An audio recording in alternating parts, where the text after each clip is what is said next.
என்னங்க பார்க்குறீங்க, என்ன ரெசிபி பண்ண போகிறான்னா, இதுவுமே ஒரு தரமான kids friendly high protein lunch recipe தான். ஸ்கூல் திறக்கிறதுக்குள்ளே நீங்கள் இதெல்லாம் ட்ரை பண்ணி பார்த்துட்டு பசங்களுக்கு பிடிச்சிருக்கா பிடிக்கலையான்னு கண்டிப்பாக என்னோட கமெண்ட்ஸில் சொல்லுங்கள். கண்டிப்பாக பிடிக்கும். நான் பெட்டு கட்டுறேன், பசங்க இதுவே நீங்கள் அடிக்கடி பண்ணி கொடுங்கன்னு கேட்குற அளவுக்கு இந்த ஃபுட்டெல்லாம் இருக்கும். வாங்க வீடியோக்குள்ளே போகலாம். ஓவர் நைட் பச்சை பயிரை சோக் பண்ணிவிடுங்க. அடுத்த நாள் பச்சை பயிறு, மிளகா, இஞ்சி, கொத்தமல்லியோட தண்டு இதை போட்டு அரைச்சிருங்க. ஏன் எல்லாத்துக்கும் கொத்தமல்லி தண்டு சொல்கிறேன்னு பார்க்குறீங்களா? கொத்தமல்லி தண்டு நம்ம தூக்கி போட்டுறோம், பட் அது அவ்வளோ டேஸ்ட்டாக இருக்கும், அவ்வளோ உடம்புக்கு நல்லது. ஸோ இந்த மாதிரி அரைச்சி விடுறதுக்கெலாம் நீங்கள் யூஸ் பண்ணிக்கலாம், ரொம்ப நல்லாயிருக்கும். ஸோ இப்போ வீடியோக்குள்ளே போகலாம். அரைச்சிட்டு உப்பு ஆட் பண்ணிக்கோங்க.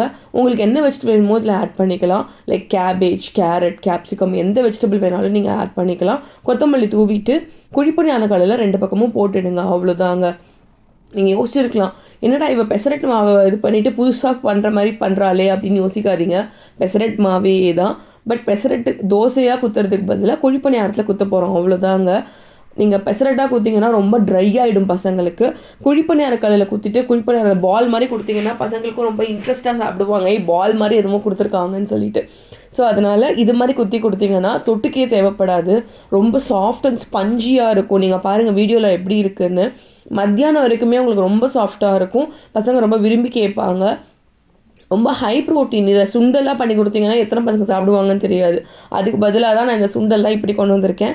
ஸோ என்னோடய வீடியோவை சப்ஸ்கிரைப் பண்ணுங்கள். இதே மாதிரி நிறையா வேணும்னா என்னோடய சேனலுக்கு லைக் பண்ணிவிட்டு கமெண்ட்டில் சொல்லுங்கள் எப்படி இருந்ததுன்னு. பாய்.